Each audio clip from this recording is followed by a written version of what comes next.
Parlement népalais et la maison du Premier ministre ont été incendiés par des centaines de manifestants.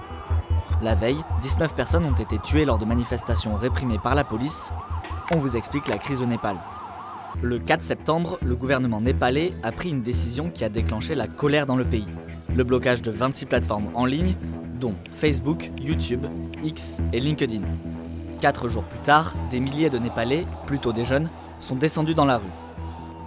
Ce qu'ils dénoncent, la corruption au sein du gouvernement, ainsi que le blocage des plateformes qu'ils perçoivent comme une forme de censure. All the Nepalese citizens are fed up of corruption. Every youth are going outside the country. Also, the recent happenings of social media ban by the government is against our freedom of speech, and they want to control us just like a dictator. La manifestation dans la capitale a ensuite viré au drame, causant la mort de 19 personnes et des centaines de blessés.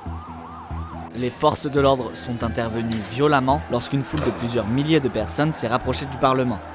La police affirme avoir utilisé des gaz lacrymogènes et des canons à eau. Selon des journalistes de l'AFP et des témoins, les forces de l'ordre ont également utilisé des matraques, des balles en caoutchouc et ont tiré à balles réelles.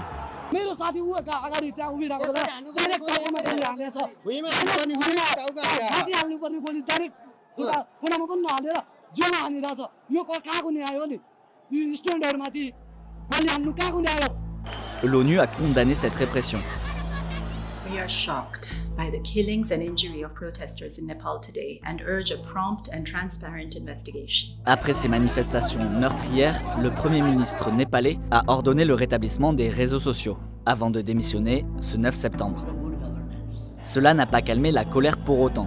Le même jour, des centaines de manifestants ont bravé le couvre-feu instauré le matin et ont incendié le Parlement, ainsi que le domicile du Premier ministre.